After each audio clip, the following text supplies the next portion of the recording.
Assalamualaikum warahmatullahi wabarakatuh. Halo semuanya.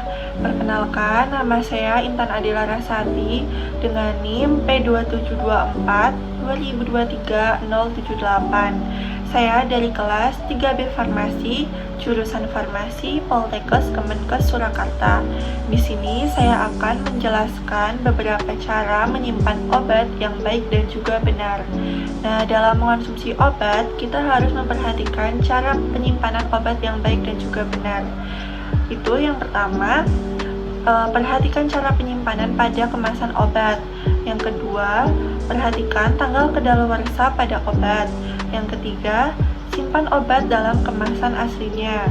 Yang keempat, simpan di kotak obat atau di wadah lainnya yang tertutup rapat. Yang kelima, letakkan di tempat yang kering dan sejuk dan terhindar dari sinar matahari langsung. Yang keenam, perhatikan tanda-tanda kerusakan pada obat seperti warnanya, baunya, dan juga penggumpalan pada obatnya. Yang ketujuh, tidak melepas etiket pada wadah obat. Dan yang terakhir, yaitu jauhkan dari jangkauan anak-anak. Di sini saya mempunyai beberapa contoh obat, yaitu ada sirup dan juga ada tablet. Nah, dalam cara penyimpanan kedua obat ini, itu dapat disimpan pada tempat yang kering dan juga sejuk pada suhu 15 derajat Celcius sampai 25 derajat Celcius. Nah, untuk yang tablet itu jangan disimpan pada tempat yang lembab maupun panas. Dan untuk yang sirup itu jangan disimpan di dalam lemari es atau freezer agar tidak beku, kecuali jika ditentukan pada etiket atau kemasan pada obat itu. Nah, untuk sirup itu terbagi menjadi dua, yaitu ada sirup cair dan juga sirup kering. Untuk sirup yang cair itu masa penyimpanannya yaitu selama 6 bulan atau sesuai yang tertera pada label. Untuk yang sirup kering itu disimpan maksimal 7 hari di wadah yang tertutup dan terhindar dari cahaya matahari langsung. Selanjutnya ada salep. Untuk cara penyimpanan salep ini itu juga sama, yaitu disimpan di tempat yang kering dan juga sejuk pada suhu 15 derajat Celcius sampai 25 derajat Celcius. Nah, untuk salep ini itu jangan sampai bagian ujung salep pada kemasan ini ataupun tempat bagian keluarnya salep ini terkena pada kulit, mata maupun benda-benda lainnya agar tidak terkontaminasi oleh bakteri. Nah, untuk penggunaan salep ini jangan sampai satu kemasan salep itu bergantian dengan orang lain. Selanjutnya ada contoh obat puyer, yaitu seperti ini.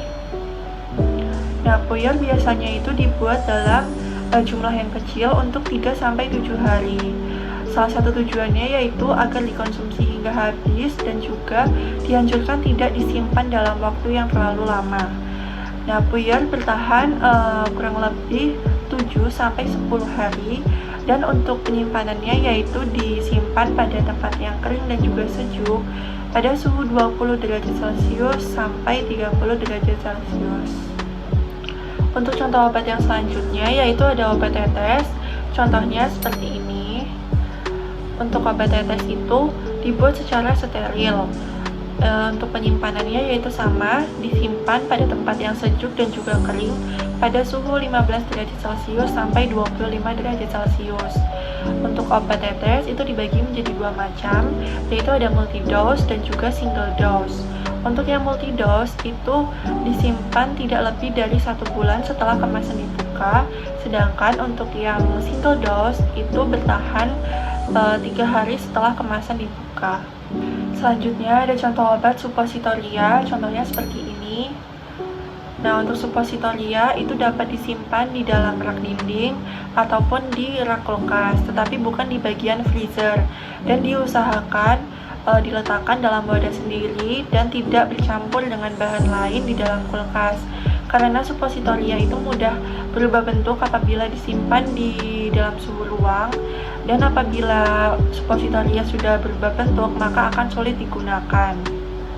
Untuk selanjutnya yaitu contoh sediaan aerosol ataupun spray ataupun semprot. Contohnya seperti ini.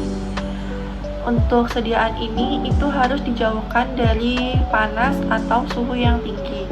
karena apabila disimpan pada suhu yang tinggi maupun panas, maka sediaan tersebut akan meledak. Jadi harus hati-hati dalam penyimpanan sediaan ini dan harus terhindar dari sinar matahari secara langsung. Sekian, terima kasih penjelasan cara penyimpanan obat yang baik dan benar dari saya. Mohon maaf apabila ada salah kata. Sekian, wassalamualaikum warahmatullahi wabarakatuh.